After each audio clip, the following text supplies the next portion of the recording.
Assalamualaikum warahmatullahi wabarakatuh. Saudaraku yang seiman, kali ini Kalam Hidup akan bercerita tentang biografi daripada ulama Hasan al-Basri serta kata-kata bijak yang beliau utarakan yang bisa kita jadikan motivasi dalam hidup. Bagi sebagian kaum muslimin, nama Hasan al-Basri mungkin sudah tidak asing lagi. Bernama lengkap Hasan al-Basri atau Abu Said ibn Abil Hasan Yasar al-Basri, beliau adalah sosok ulama besar yang berasal dari Irak. Hasan al-Basri lahir di Madinah pada 642 Masehi. Beliau adalah salah satu ulama dari kalangan tabi'in, yaitu generasi setelah para sahabat. Disebutkan oleh Imam Ibnu Abdil Hadi rahimahullah, Hasan al-Basri meninggal pada usia 88 tahun. Banyak mendapat didikan dari tokoh-tokoh yang dekat dengan Rasulullah Shallallahu Alaihi Wasallam, seperti Ummu Salamah dan Abdullah bin Abbas, membuat Hasan al-Basri menjadi sosok yang saleh dan faqih dalam masalah agama. Dirinya dikenal karena lisannya yang penuh dengan hikmah. Kata-kata bijak Hasan al-Basri memuat nasihat indah untuk hidup dan juga beragama. Jadi jangan heran, jika kata-kata bijak Hasan al-Basri sering membuat hati kaum muslimin tersentuh. Kata-kata bijak Hasan al-Basri akan membuat kita sadar untuk memperbaiki diri dan juga dalam beragama. Dikutip dari Dream.com, berikut adalah kumpulan kata-kata bijak Hasan al-Basri yang dapat menjadi sumber nasihat penuh makna dalam hidup Anda. 1. Orang yang beramal tanpa ilmu seperti orang yang berjalan tanpa panduan. Orang yang beramal tanpa ilmu hanya akan membuat banyak kerusakan dibanding mendatangkan kebaikan. 2. Sifat terbaik yang bisa dimiliki orang beriman adalah memaafkan. 3. Wahai manusia, sesungguhnya engkau hanyalah kumpulan hari. Sehari darimu pergi, satu bagian dari dirimu pun mengiringi. 4. Barang siapa tidak memiliki adab tata krama, maka ia tidak berilmu.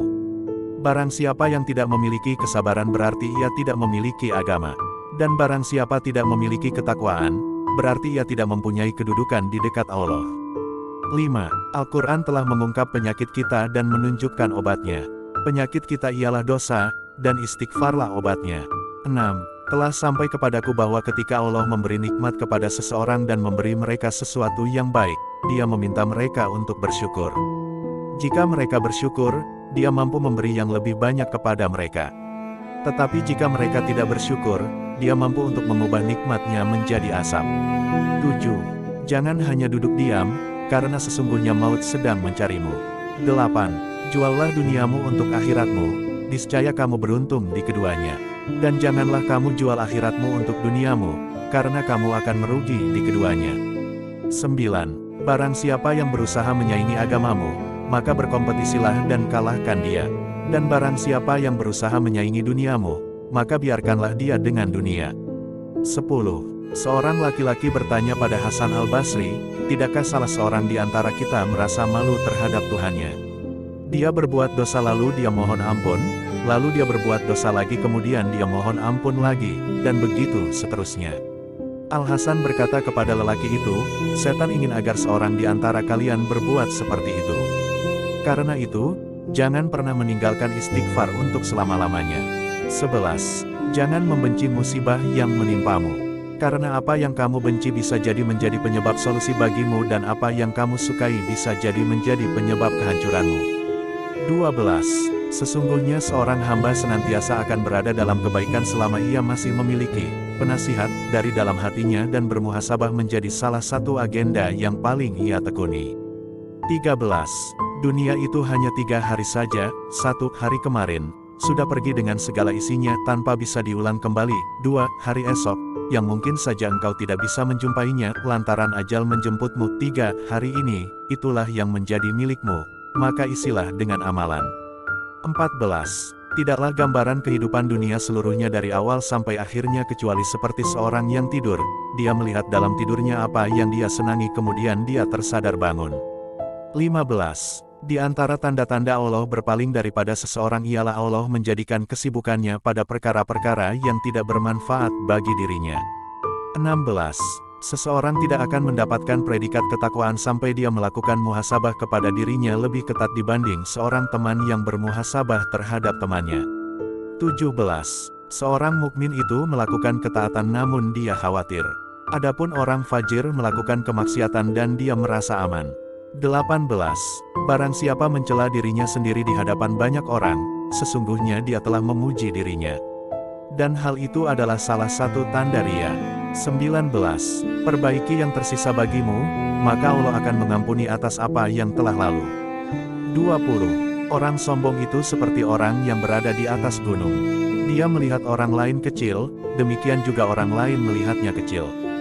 21. Sesungguhnya orang-orang sebelum kalian melihat Al-Quran sebagai surat cinta dari Rabb-nya, direnungi malam hari, diamalkan siang harinya. 22. Pilihlah lelaki yang baik agamanya.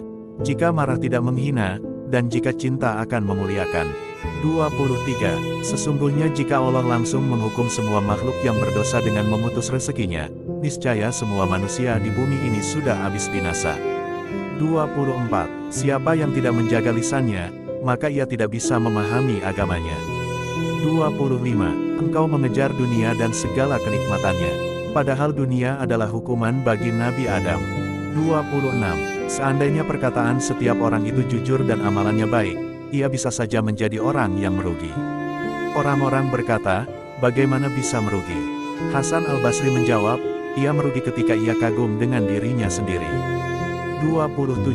Seorang hamba akan berada dalam kebaikan selama dia mampu menasehati dirinya sendiri dan selalu menghisap dirinya sendiri. 28. Seandainya bukan karena ulama, maka manusia akan menjalani kehidupan seperti binatang.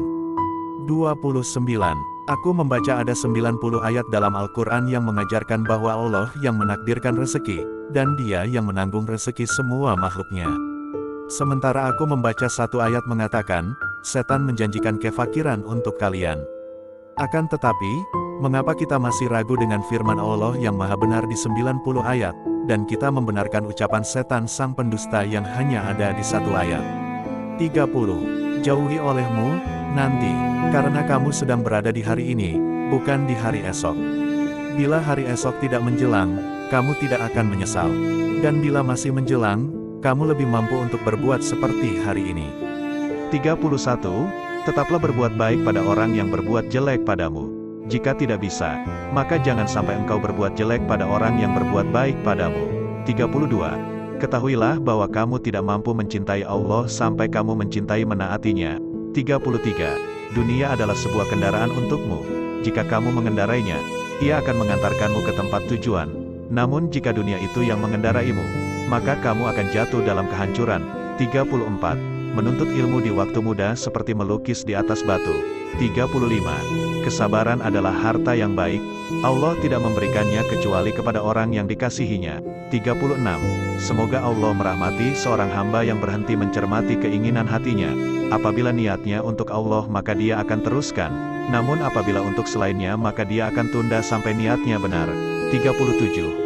Lakukanlah kebaikan sekecil apapun, karena kau tak pernah tahu kebaikan apa yang akan membawamu ke surga.